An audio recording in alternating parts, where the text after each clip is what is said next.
What's going on? It's Fist bringing news like I do, straight from Gamescom. And one of the first things that I noticed was that they changed the way the idle sways. And if you look at the red dot from other Call of Duties, it went from left to right with a figure eight. Now, it's changed now to a vertical figure eight now. I put the small figure eight emblem inside the red dot reticle, and you will see that it follows this figure eight vertically. Probably not as big as, you're seeing it here. But what does that mean? It means a lot. Because instead of going from left to right or swaying from left to right, now it's swaying from bottom to top. And it's going in a figure eight. And that means that if you get shot, that's why you're seeing more flinching in this game. There's a hell of a lot more flinching. I really couldn't figure out why there was more flinching, and it was because they changed the way the weapon sways. Instead of the weapon swaying from left to right, it just sways up and down. But if you have a red dot, you can see it right on your screen, and it goes in a figure eight from the top to the bottom, and then bottom back down. So it goes up, and you can see it right here in this little icon that I put on the red dot in one of the gameplays today. Now, I've been seeing a lot of flinching in the game. And when you have a vertical sway in the game, that means that has completely changed the game. So one of the most important perks in this game is going to be flinching. Because not only it's a lot, the flinching is going to be a lot worse in this game. So you want to make sure that you have definitely. You're gonna lose a lot of gunfights if you get shot first and you don't have like any countermeasures to stop swaying in your weapon, because now I don't know if this is for all of them. This can be a very unique subtlety that is different for all weapons. But I'm gonna assume, since they've changed it from the ground up, that the sway is from bottom to top. Or top to bottom, whichever way you want to look at it. It's still a vertical sway. That's why you're seeing way more view kick, flinching. I mean, you watch some of these game fights, and watch some of these gun fights, and you'll notice any person who gets the first shot off, that's it. You're dead. You're going to be flinching all over the place. To me, what I would like to find out is whether or not how strong and what role does the grip and the ACOG play. Because when we did these videos, if you watched on my channel, a lot of ACOG and grip videos, huge reset value on the weapons, for centering your view. Now that might not be the case, because like I said, they took out the guy jumping with his legs open, and they didn't take a lot of things from Black Ops engine. They just put in their own stuff in this engine, and they really didn't think about, why would you have idle sway from top to bottom? Because if you're being shot, your character is going to go up in the air so high, unless the perk itself is like reducing it by 90%. And those are the things, these are the little things that I look for in the game, and I pass them on to you as a true Call of Duty fan of the game. Another thing that I noticed too was the fact when you shoot somebody, you'll notice that you can actually, a lot of times in the past, you would shoot somebody and you would know in your head, okay, this weapon at this range is about 5 bullets, and I can lay off the trigger and be able to conserve my ammo and fight another target and kill it. But in this game, they give you a handicap, and the handicap is like 1, 2, 3, 4 bullets, whatever, how many amount of bullets for whatever weapon. The bullet before the last bullet kill, the hit marker has an orange flash around it on the enemy. So I found that quite interesting. If you are packing a pistol and you get somebody to an orange flash on the reticle, it's not like an orange flash. It's kind of like, how you throw your flashbang, and if somebody's there, you'll see like hit markers on the flashbang. It's kind of like that. It's like a orange flush hit marker on somebody, the bullet before they die.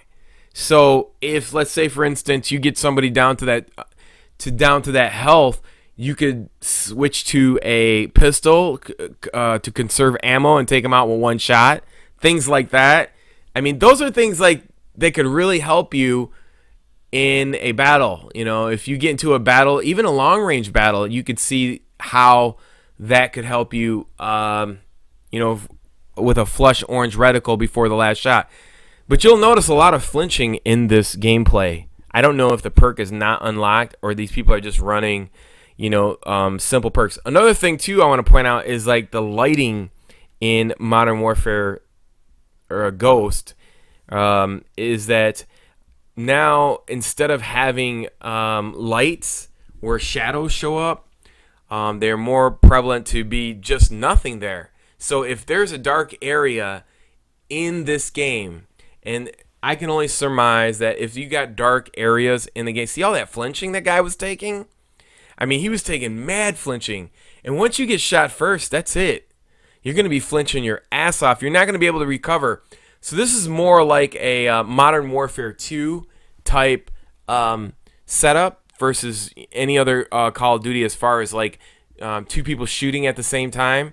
I mean, unlike Call of Duty 4, you both shoot at each other, you still have an opportunity because there was no flinching, as like it is in this game. And I believe that is because of the vertical figure eight versus the horizontal figure eight. Going back to what I was talking about, how the lighting and the shadowing in this game, if you're in a dark shadow or a dark area, the person is not going to see you, especially if there's like rocks like this and and your outfit looks like that.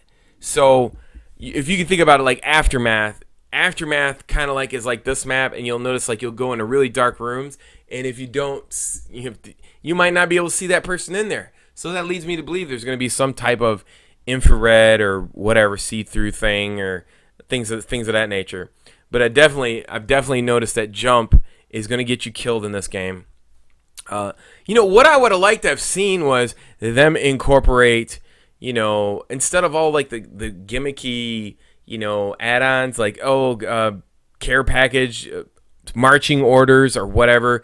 You get into a game, you get a briefcase, and they say do two things so you can get a care package. What are the briefing orders? So that you got to do like two things. Like if you get briefing orders and it says kill somebody and teabag them, then you get a care package. I mean, that is an incentive to keep playing the game and rushing. So instead of getting 4 kills in a row, you'll get like 2 kills, and you get a care package, which I think is pretty cool. I like that aspect, but I surely don't like the aspect of them not looking back at the game that just came out and be like, yo, this is awesome idea, and now you have guys that are like trained I mean, it's like this in every Call of Duty. You got, when you're used to ADSing in Modern Warfare 2 and then in Black Ops 1, you don't have to ADS, you can shoot off the hip. It just keeps the fundamental mechanics of the game keep changing from one game to another. And it's like I haven't seen one developer like take that into account. I like the fact that I can jump and my guy's legs open up and, it's hard for somebody to shoot me. Now it's like there's no point of jumping. Or if you jump in this game, you're probably going to get killed because the legs are a bigger target than your signature of your body itself. And once you're in the air, that's it. You can't like, move or dodge or anything like that. But although I do like the fact that in this game, it seems like the character models have more juking ability, more speed movement, and they're skinnier. So it looks like they're just like more free, not so bulky and free running and skinnier type characters, which, I like that in the joystick, like that you get the slide and so on and so forth. I did like to point out the fact that with the dedicated servers, I mean, it's a relief because now you can use a slide and vaulting to your advantage a little bit better. And I think that's important. Those are some of the pros and those are some of the cons. Like I said, I still want to see what type of definition is going to be on the attachments because the perks are so based on weapons only. So we don't know that yet. And, the game comes out pretty soon. I mean, the one thing that you could say when you look at this game is like, man, the graphics are not on par with Battlefield 4 next gen graphics. I mean, you can kind of see you can kind of see they tweaked it as hard as they could, but the graphics still look like they could do a lot better. I do like the 9-bang grenades where you could charge it up and the grenades have a stronger power to where you can go from flash to EMP. So I like those I like those type of grenades because you might have a camper and you can hold on to the grenade and throw it in there and it kills whatever, like somebody setting up a bunch of turrets and a bunch of shit on the ground, and you could charge those grenades, those 9-bangs, and just get those people out of there. Now you are looking at a new game type called Blitz. Basically, it's like capture the flag, but you're capturing a point. And what it does is once you capture the point, you teleport back, and whoever has the highest points at the end of the game wins. And that's pretty much it. Hope you enjoyed this. Check me out in Fist 2. Until next time, peace. I'm out.